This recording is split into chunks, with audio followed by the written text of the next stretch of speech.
Welcome to the People's Health Briefing, a component of the Trusted Voices campaign. I'm Dr. Noha Abalada from Roots Community Health Center, reporting for the week of December 14th. As health professionals rooted in Oakland, serving some of the people most vulnerable to getting and suffering from COVID-19, we are here to cut through the noise to give you the information you can use to make choices that will keep you, your loved ones, and your community as safe as possible. The goal of the People's Health Briefing is to empower you with our best knowledge and thinking every Tuesday morning. Please submit your questions in the chat, by direct message, or send us an email at admin@rootsclinic.org. Now, we know that even though the pandemic is worldwide, the effects are very different depending on where you are.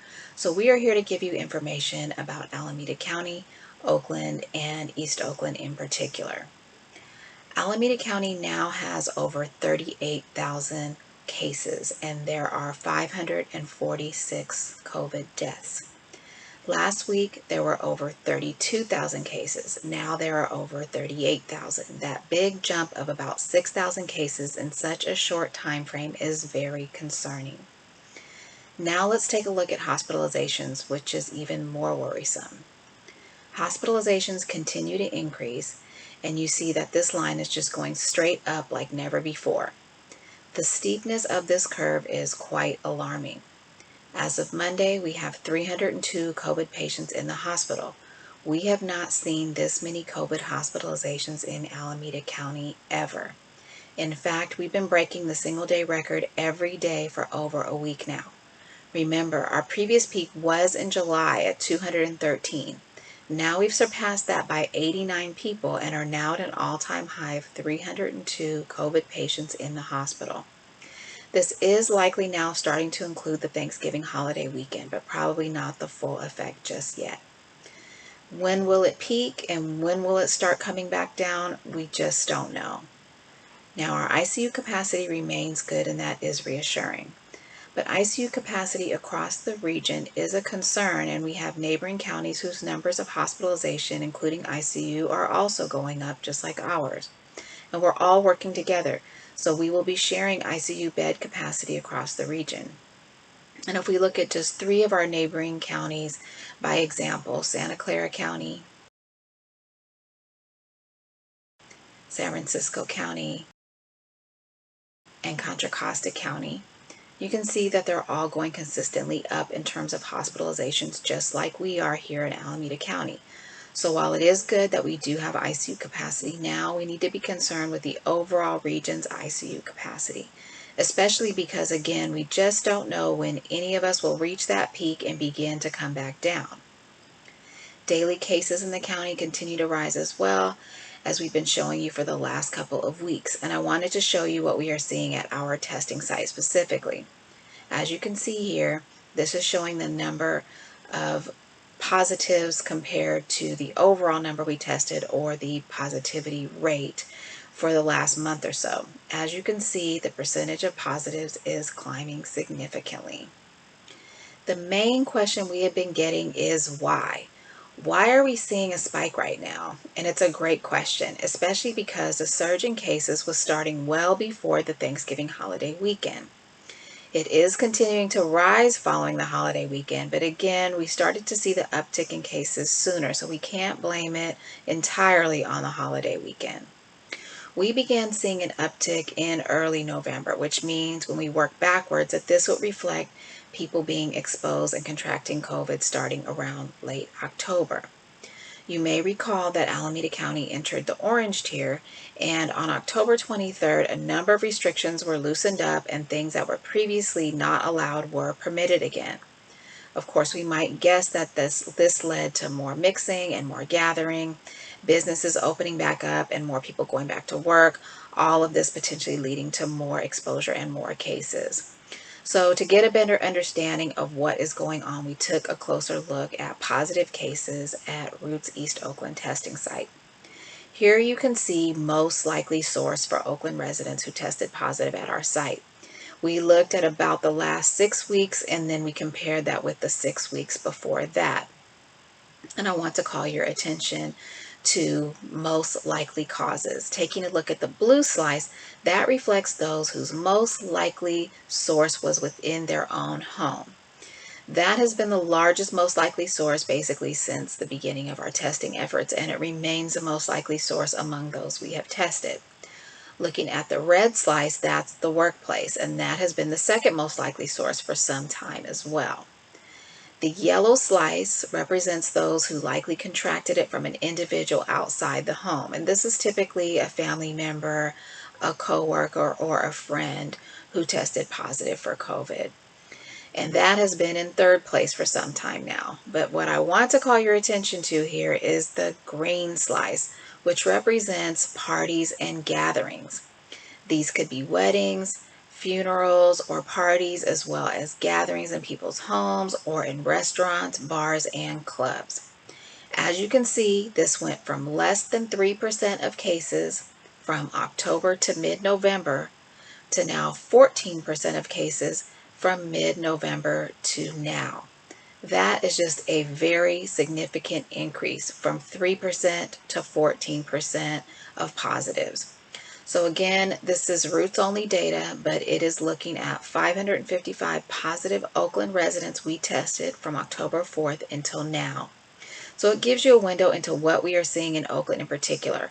And when we drilled down further into East Oakland, we saw essentially the same pattern, with household as number 1, workplace as number 2, individual outside the home number 3, and parties and gatherings increasing significantly and helping to account for the increase overall.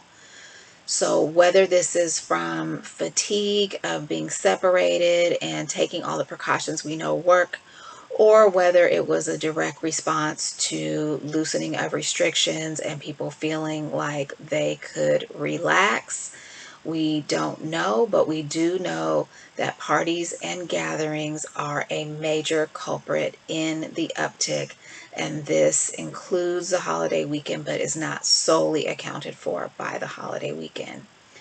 Now, I want to turn to talking about perhaps the most disturbing thing in this pandemic we have seen yet. This is something we are hearing about nationwide, but we are also seeing it right here in Alameda County, and that is the death disparity. There's just no way for me to sugarcoat it, so there it is. We have a major death disparity as it relates to COVID-19 and African Americans. Now, so far, the hardest hit community in terms of cases is our Latino, Latina, Latinx residents.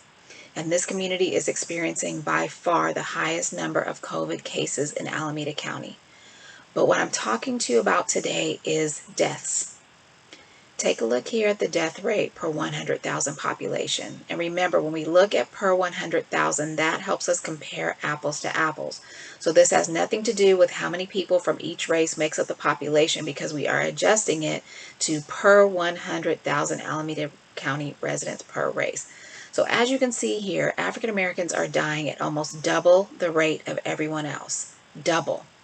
You can see here the rate per 100,000 for African Americans is 61 compared to overall of 33 people per 100,000. So if you are African American, you may not be the most likely of everyone to catch COVID-19, but on average, you are twice as likely to die from COVID-19. Why is this? We don't have all the answers to this yet, and we are working hard to get some specific and data-backed answers. But right now, I am reporting to you on what is and what we do know for sure. I hope you will all take heed. Now here you can see a more detailed look at this disparity month over month since the onset of the pandemic. And thank you to our colleagues at the Alameda County Public Health Department for sharing this slide with us. African American deaths are represented by this yellow line here. And as you can see, this line has stayed well above everyone else basically this entire time. With the exception of a brief moment there in May, where African American and Latino deaths were at the same rate, other than that, you can see that African American deaths are significantly higher than any other group the entire time, culminating in double the death rate of any other group. I know this is very sobering and very disturbing. We've been saying that this virus does not discriminate, but clearly we see that something is going on here. And there are lots of theories out there about why this is, but still not enough science, in our opinion, to really answer the question of what is going on. We will continue to share what we know as we learn more, but in the meantime, we want you all to have as much information as possible to make the best decisions you can for yourself, your loved ones, and your community. Like I've been saying since the very first briefing, no one is coming to save us. We must save ourselves. This goes for the vaccine too. It will not be a magic bullet. We must do what we know works in the meantime. Please stop gathering. Make other plans for these holidays. If you must check on a loved one, wear a mask, space out, make it brief, and make it outdoors if possible.